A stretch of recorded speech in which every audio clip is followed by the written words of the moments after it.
The U.S. President Obama is headed to Europe later this week. His trip will start in Poland, where he will meet with the newly elected Ukrainian president.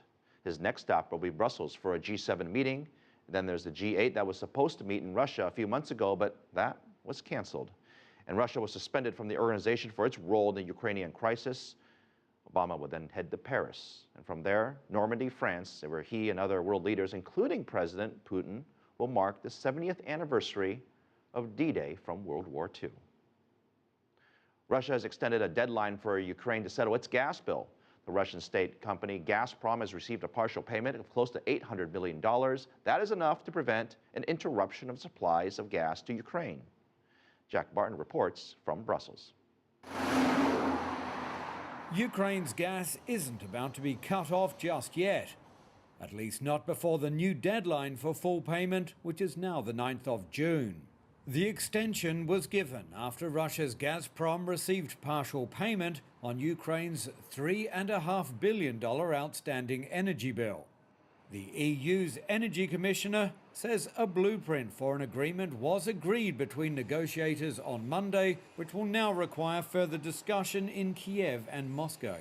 The key sticking point remains price.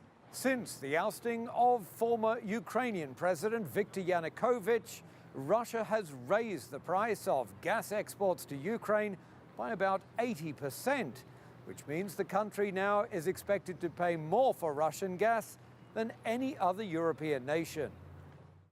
The talks are being mediated by the European Union, which receives about 15% of its Russian gas imports via Ukraine. Gas cuts or shortages would hit European manufacturers, households and even some transport companies hard.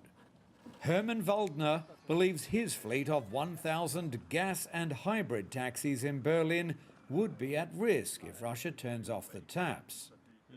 The gas went more expensive, and it's more than 20%. Taxi drivers will change to the common fuels like diesel or gasoline. But analysts believe a deal could be in sight because Russia would prefer to avoid further complicating its relations with Europe, which along with Ukraine needs Russian gas. Jack Barton, CCTV, Brussels.